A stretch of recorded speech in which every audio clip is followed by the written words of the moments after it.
I want to tell you about the most powerful sales tactic that I have learned. I never learned it from a book. I actually learned it by accident, and it will be included in the $100 million sales book when it comes out. And so you heard it here first, but it's a concept that you can do as a salesperson to gain trust. And I stumbled into this. I ended up selling 100% of people after I made this one switch in how I sold. And I was able to teach it to people who'd never sold before, and they were able to close 80, 90% of people who were coming in the door. Mind you, this was a retail environment selling physical products. So rewind the clock. I was selling supplements at my gym, and the way that we would sell supplements is that we'd sell some sort of service package, and then we'd do a nutrition orientation. When they came for the nutrition orientation, we'd actually, set them up with their meal plans, and then we'd make recommendations for products. Now, normally I would sell pretty well, but still, I always wanted to sell more and get better. We'd killed this launch for like a new challenge or something, and we had 100 new customers that were supposed to come in, and I ran out one of the key products. I had ladies come in the first half of the day and able to get the products. And then some of their friends who signed up with them came in the second half of the day and were like, hey, my friend Sandy told me that I need X, Y, and Z. And I was like, oh, we don't have Z anymore. And it was like really awkward. And I was like, shit. A lady came in. And so rather than me try and skirt around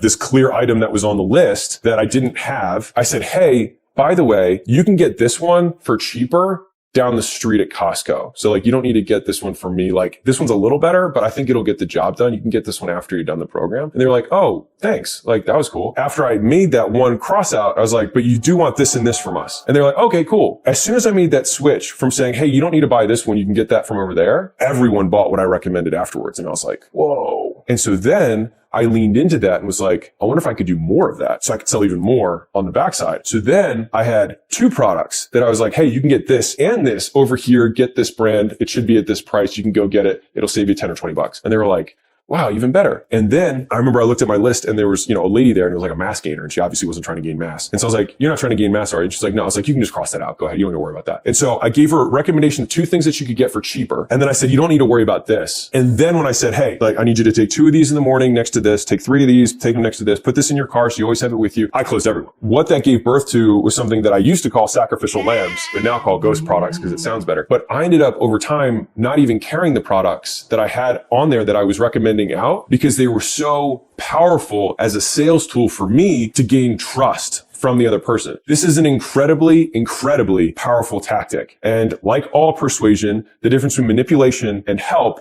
is intention. And so if you want to help someone, you are manipulating them, but you're just doing it in a positive intent. Now, and if you change someone's behavior and you have negative intent, you are manipulating them. If you believe in the stuff that you sell, you can create an environment where someone will trust you faster by giving them a reason to trust you. And so that means that you acted in their self-interest rather than your own, so that they can feel like you're not trying to take advantage of them. Now, if you know that they need this stuff, but they don't yet know that they need the stuff, then you can make a concession using a ghost product or using a sacrificial lamb so that you can gain the trust faster. And so if you feel uncomfortable about not having the product on your menu, then you feel free to carry a product and never sell it if you feel like it. But I realized quickly that I was never selling it and I was always giving those ones away. And so if you're going to use this tactic, my recommendation is to make the products that you send across the street to be the ones that are the lowest margin product. Gain the trust by giving away the low margin stuff, and then keep the high margin stuff for yourself so that people trust you and then they buy that stuff. And so if you're in an environment where you sell multiple products, this has been the most effective way that I've learned to sell. What you want to do is give someone a vision of what their life's going to be like when they're experiencing the benefits. And so you want to explain to them exactly how to take it before you make the ask. What we would do is say, hey, this one is going to help you do benefit.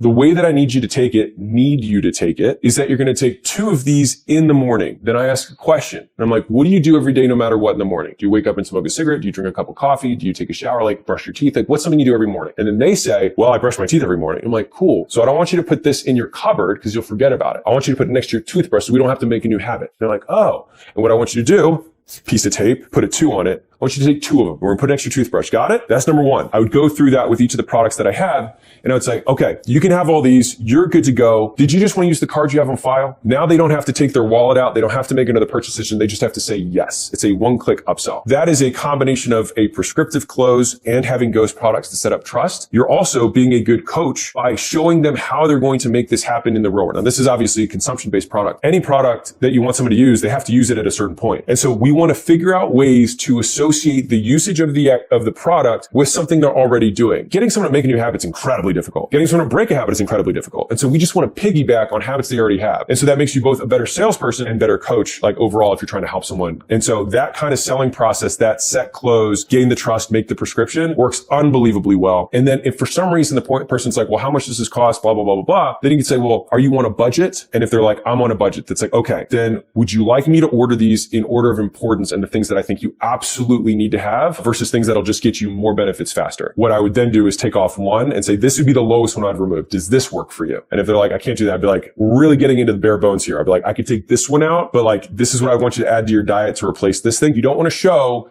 that what you took out isn't important because then it looks like you're selling stuff that doesn't matter. So like, these are ingredients, but you're gonna have to eat a shitload of broccoli now. All right. So you okay with that? You know what? I'll just get the thing. Okay, cool. Now it's back in. Hopefully when you're selling something, you're trying to solve a problem. If they don't buy the thing, then you reintroduce the problem that you were solving. So it's like, hey, I don't want you to have to eat a pound of broccoli, which is why I had this. They're trusting me to make the prescription because that's why they're paying you for expertise. And then you can pause and say, well, are there things that are your old identity that you're going to stop doing as a result of doing this program? Are you going to go out less? Are you going to drink less? Are you going to smoke less? Are you going to whatever less? I'm like, cool. Well, how much of that do you do? Cool. We just found some money. Don't worry about it. Let's associate it with these new activities, new identity. If this sounds really smooth, I've done this a lot of times. You'll get used to it. And I think one of the best gifts you can have is trying to tack yourself into an existing sales process of a big business. So if you work at a business that sells lots of low ticket stuff, like think car washes, massage, think nails, think hair, stuff where they just see lots of people every day at low tickets, see if you can work with a business owner and incorporate some sort of inject yourself into their sales process so that you can get rep after rep after rep after rep. And it will teach you more about the skill of selling and dealing with people than any course ever will. And it will equip you for whatever you want to sell for the rest of your life. So one of the best things I ever did was do tons and tons of transactions at low tickets so that when I got to selling higher ticket, more expensive stuff, I was like, oh my God, this is a breeze. If you sold services, let's say you sold web design services and you had like a laundry list of stuff, you could say, hey, we